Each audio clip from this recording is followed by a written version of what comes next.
আজকে আমার দুপুরবেলায় প্রায় 40,000 টাকার মতো হারিয়ে গিয়েছিল। সুবহানাল্লাহ কে বলল রে? কত হাজার? প্রায় 40-এর কাছাকাছি, বাট পরিপূর্ণ 40 নয়। আমি আপনাকে বলছি, জেলার নাম বলবো না, বদনাম হবে। হোটেলে ছিলাম ভাই, আমরা তো প্রোগ্রাম করি রাত 2টা 3টা 1টার সময় মানুষের প্রোগ্রাম শেষ হয়, ঘুমালে মাথায় সেন্স থাকে না। তো আজকে হোটেলে উঠেছি, সারা রাত জার্নি করে গিয়ে সকাল 9টায়। বলেন সবাই কয়টায়? সকাল 9টায়। সকাল হয়ে গেছে। তো আমি আবার পায়জামার পকেটে টাকা রেখেছিলাম প্রায় 35 থেকে 40 কাছাকাছি, এরকম কিছু একটা অ্যামাউন্টের টাকা। তো ঘুমানোর আগে টাকাটা পকেট থেকে বের করে বালিশের নিচে রেখেছি, বালিশের নিচে। তো ঘুম থেকে উঠেছি, জোহরের নামাজ পড়েছি, বের হয়ে গিয়েছি বাহিরে দুপুরের লাঞ্চ করার জন্য। কিন্তু টাকা যে বালিশের নিচে ছিল আমি ভুলেই গেছি। হোটেলে খেতে গেছি, বিল দেওয়ার জন্য বলেছে, বিল হয়েছে 600 থেকে 700 টাকা। পকেটে হাত দিয়েছি, দেখছি টাকা নাই। মাথা তো আমার ঘুরে গেছে, কিরে টাকা আমি রাখলাম কোথায়? হঠাৎ করে মাথায় আসছে, আরে টাকা তো আমি হোটেলের বালিশের নিচে রেখে এসেছি। সঙ্গে সঙ্গে কোনো কথা ছাড়াই গাড়ি ঘুরিয়ে হোটেলে আসলাম। এসে খুব বিনয়ের সাথে ম্যানেজার সাহেব বললাম, স্যার আমি আবরারুল কাসিফ হুজুর, আপনি আমাকে চেনেন।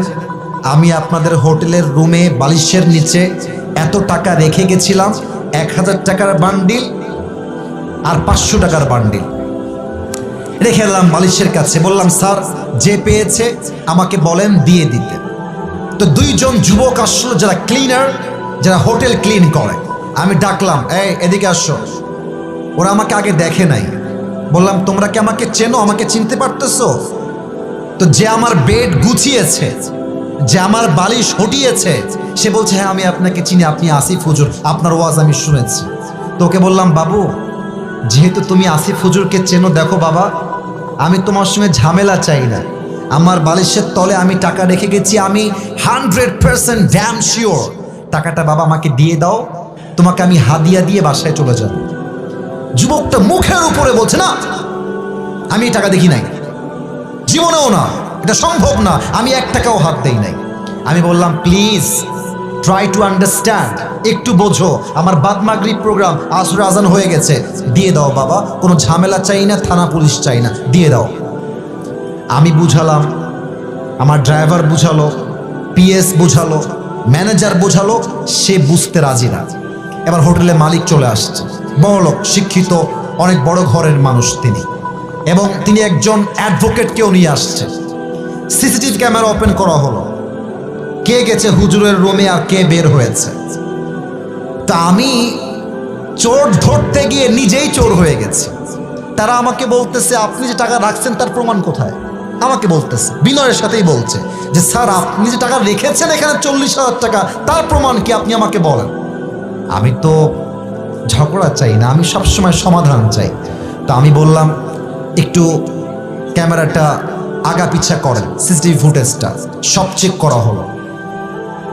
হোটেলের মালিক বললেন, হুজুর টাকাটা হয়তো বা আপনার স্টাফরা নিয়েছে, কারণ তারাও আপনার রুমে প্রবেশ করেছিল। আমি বললাম, দেখেন আমার স্টাফরা, they have been working with me just for 4 years, প্রায় 4 বছর যাবত আমার সঙ্গে তারা আছে, আমার 1 পয়সা তারা হাত দেয়নি আজ অব্দি, ওরা নিতে পারে না, প্লিজ একটু সমাধানে আসেন।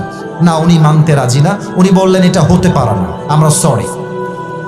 লাস্টে যখন ফিরে আসবো, টাকার আশাই বাদ দিয়ে দিয়েছি।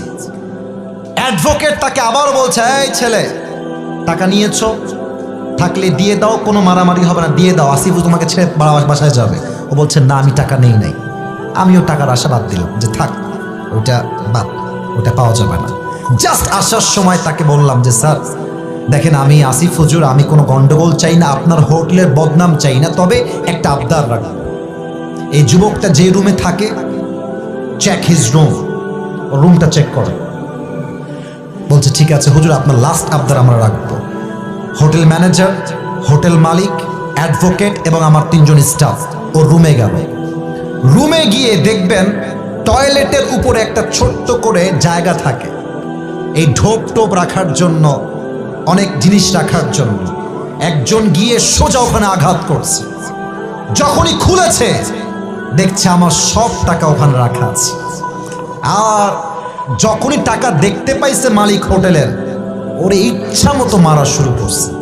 সেই মায় আমি গিয়ে পরে ঠেকায় ঠুকাই নিয়ে আসলাম। আর ওই যুবকটা পা ধরে এত কান্নাকাটি, আমি বললাম, যুবক তুমি কি করলা এটা? তুমি আমাকে বলতা যে হুজুর আমি টাকাটা পেয়েছি, নেন আপনি, আপনার যা মন চায় আমাকে খুশি হয়ে দিবেন, তাতেই আমি খুশি, আমি তোমাকে দিতাম অনেক টাকা খুশি হয়ে। তুমি কি করলা? এখন তুমি টাকাটাও পাইলে না, তোমার চাকরিও হারায় গেল। শিক্ষা কি পেলেন? শিক্ষা একটা, যদি আপনি জ্ঞানী মানুষ হয়ে থাকেন, আপনি মাথায় রাখবেন যে আমার এই টাকাটা দামি নয়, আমার বিশ্বাসটা দামি। যদি আমি বিশ্বাস রাখতে পারি, পুরস্কারও থাকবে, চাকরিও থাকবে, জীবনটাও সুন্দর হবে। মূর্খতা করবেন, চাকরিও থাকবে না, জীবনটাও অসুন্দর হয়ে যাবে। ঠিক কিনা বলেন?